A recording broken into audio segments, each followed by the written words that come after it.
Hey guys, this is your girl Natural. Welcome back to my channel. I'm so happy you're here. I'm sorry it's a little loud. The air conditioner is going. My husband is vacuum cleaning.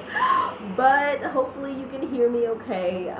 If not, I will just edit this after so that it's a little bit louder.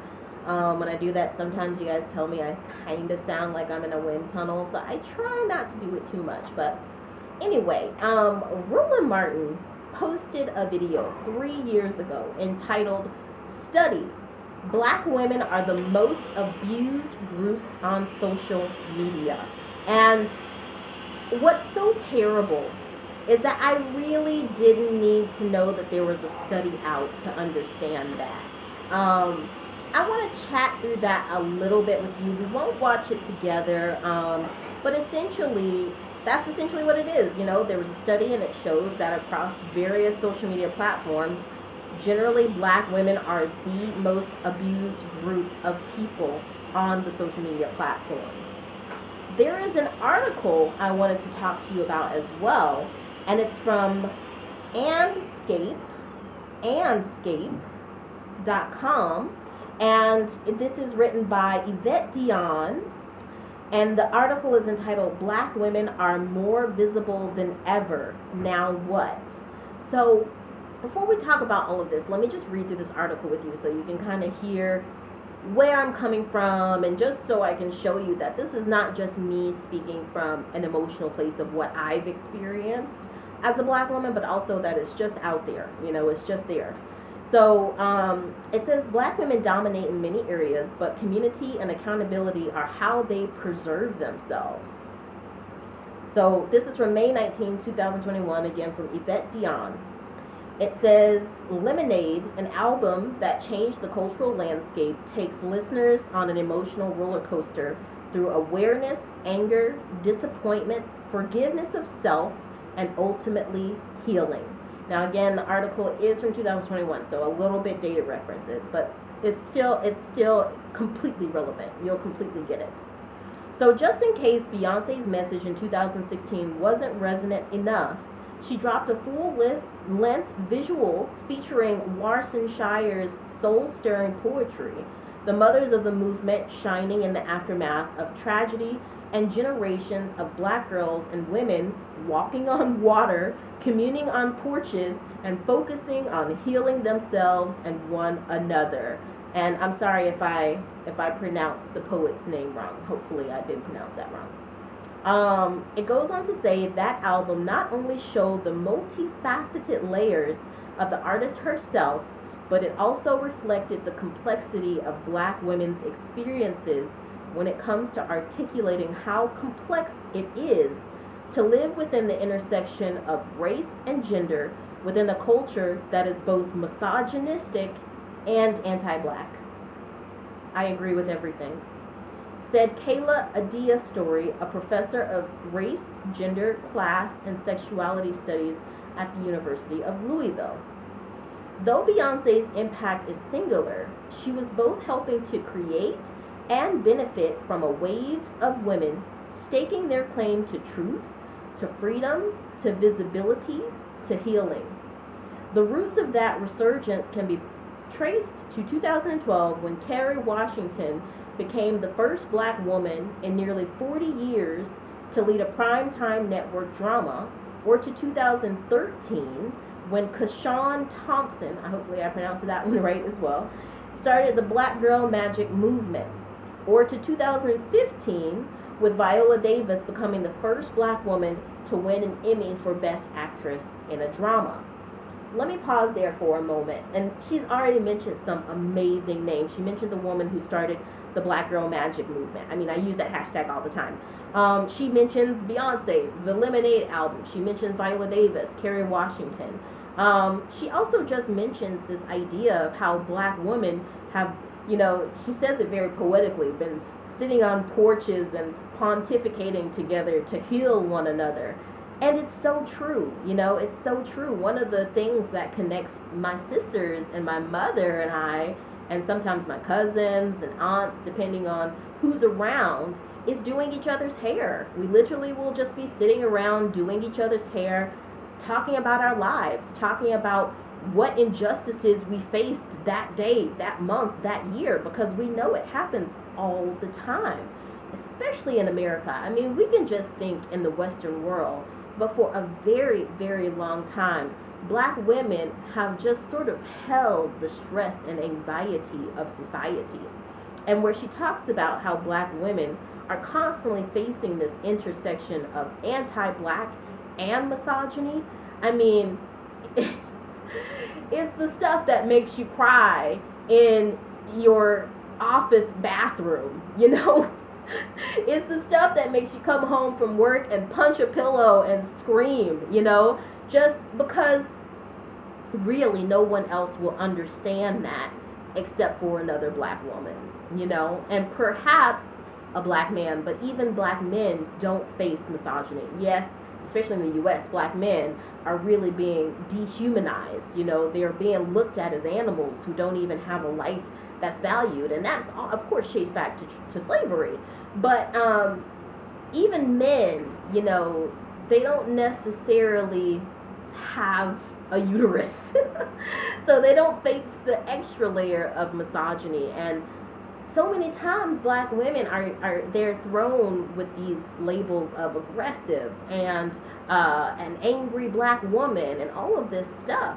But if you know black women and you know the struggles of black people, it's the exact opposite. Black women have had to take the anger and the violence and the bigotry, the sexism, the hate, the climate change denial, the misogyny, the patriarchy of society, and suck it up and continue to be the backbone of society. I mean, we've had to be maids and cleaners and nannies and cooks and farmers and farm hands. You know, we've had to pick cotton and braid your kids' hair and shuttle people to work and all types of things, thanklessly, for centuries. So you might be a little bit edgy if that was you too. But black women at the same time have also always put an emphasis on healing and having inner peace and having compassion for another. Something that you might see within the black community is black women who on the surface of it seem very cold. I talk about this on my channel a lot, and I grew up with a lot of women like this, and I have compassion for them in my heart and in my soul.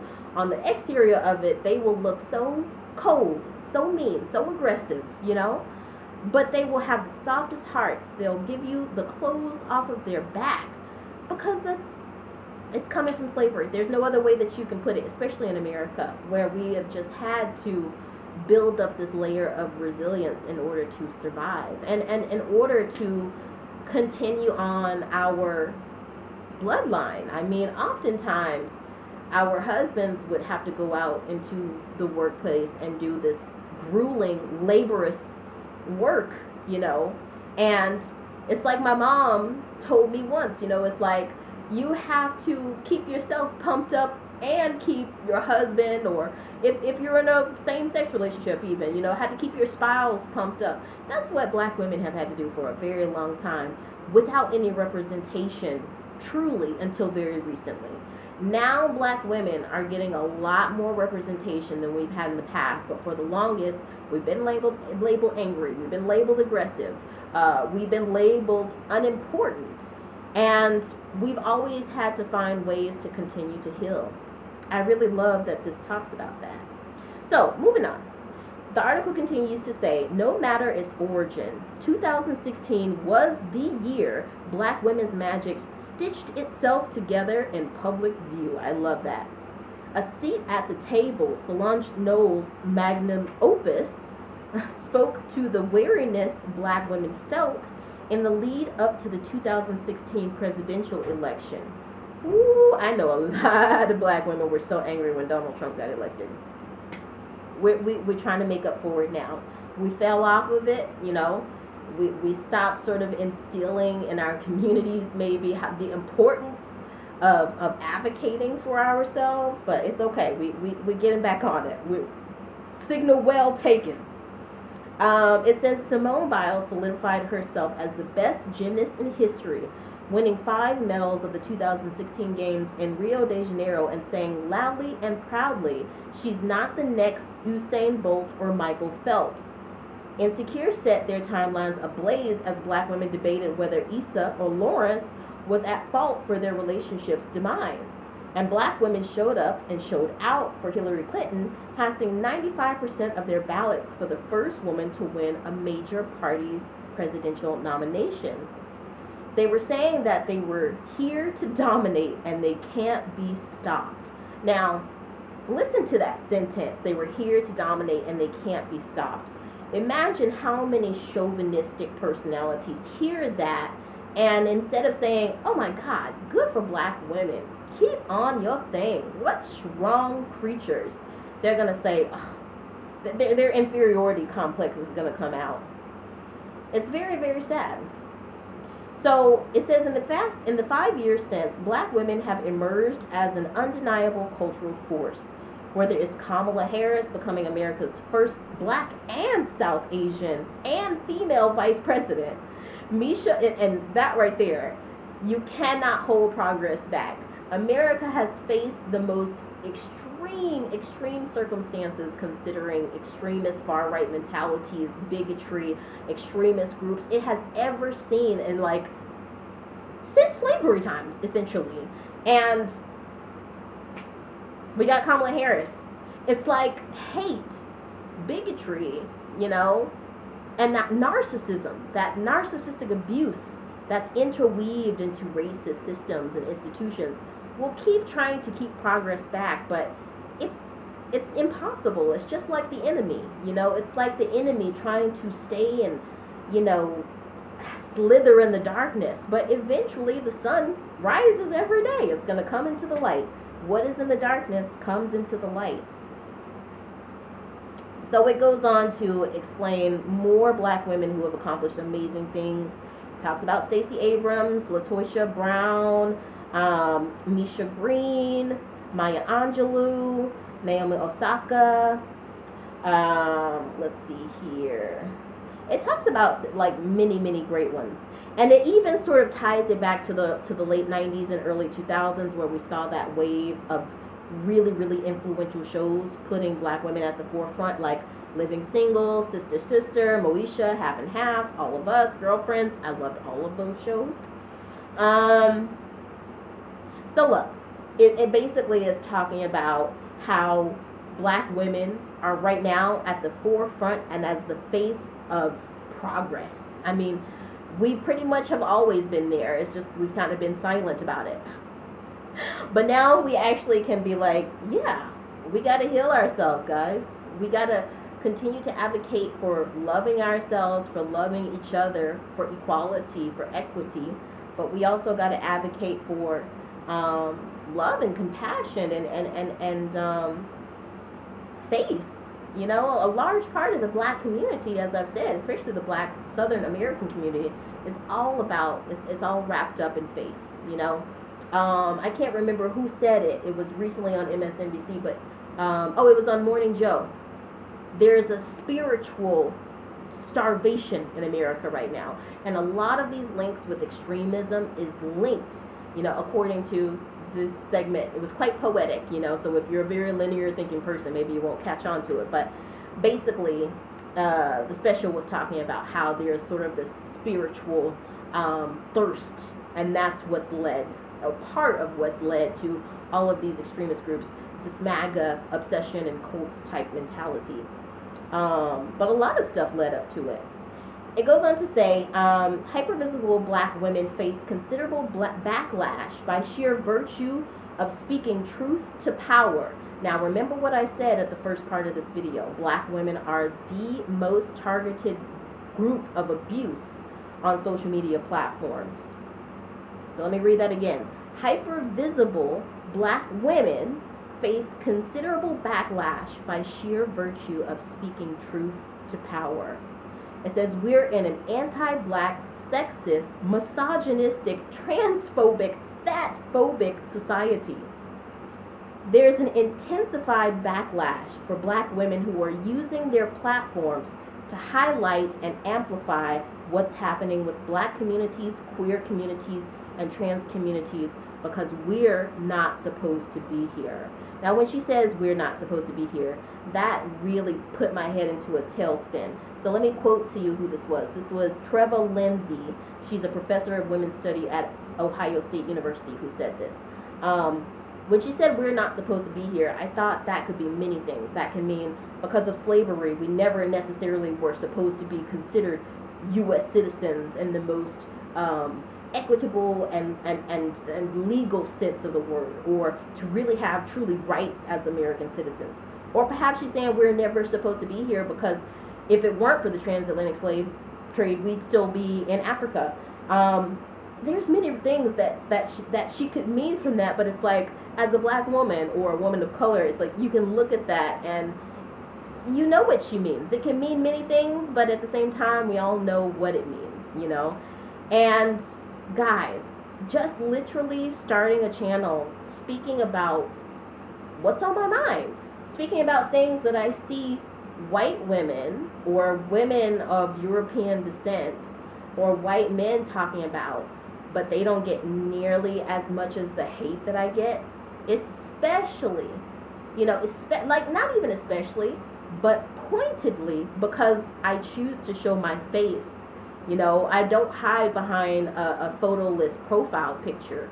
And there's no flack to anyone who does that, because the internet is a very scary place. And for a long time, I did a lot of things anonymously as well. But it was very recently seeing, even though I live in Europe, it was very recently seeing what's going on in my home country, you know, how polarized things have become. I saw that staying anonymous, staying quiet, you know, that was what would perpetuate racism and sexism, misogyny, transphobia, all of these things to just keep festering. And so that was why eventually I chose to really use my platform, as the article says, not only to heal myself, but to help others heal, because we can't go backwards.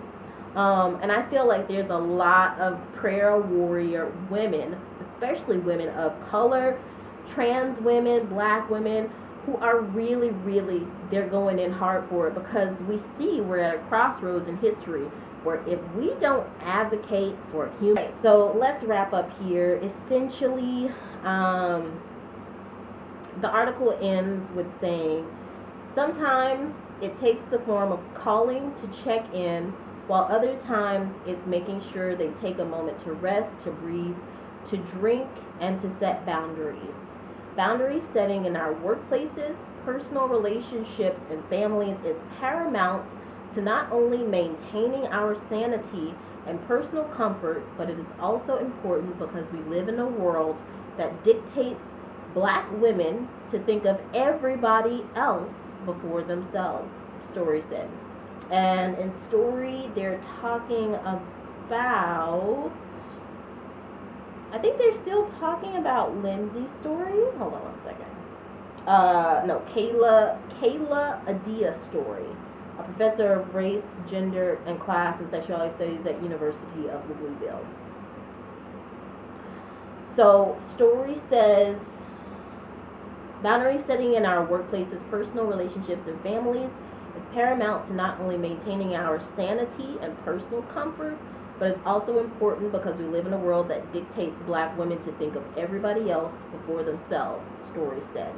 That takes me to the thought that, you know, I refuse to suffer any forms of abuse, harassment, any type of thing like that on my channel. And so when people come into my comments and they put trolls, you know, and they put this stuff, thinking that I'm not going to check it, thinking that I'm not going to check them, I tell them, you know, I have set a policy for my own channel to not tolerate any sort of harassment or abuse. And so your comment will be deleted. And that right there is setting a boundary. I feel like people thought just because this orange man just started to excuse blatant acts of bigotry, that they could just come out and be that way. But boundary setting, as Story said, is so important. And we as women of color, not just black women, but Asian women, and also marginalized women like transgender women, we have to remember that we do have to set those boundaries and advocate for our own health, healing, and peacefulness, tranquility, etc. So it goes on to say, and sometimes it's simply greeting each other with the love the world so often doesn't afford them. Being compassionate, being loving, being kind, being gentle, and giving each other the softness we're not able to receive from others are the things that matter, Thompson said. We are truly got. We are all we truly got. And I agree with that so much too, guys. And by guys, I mean women.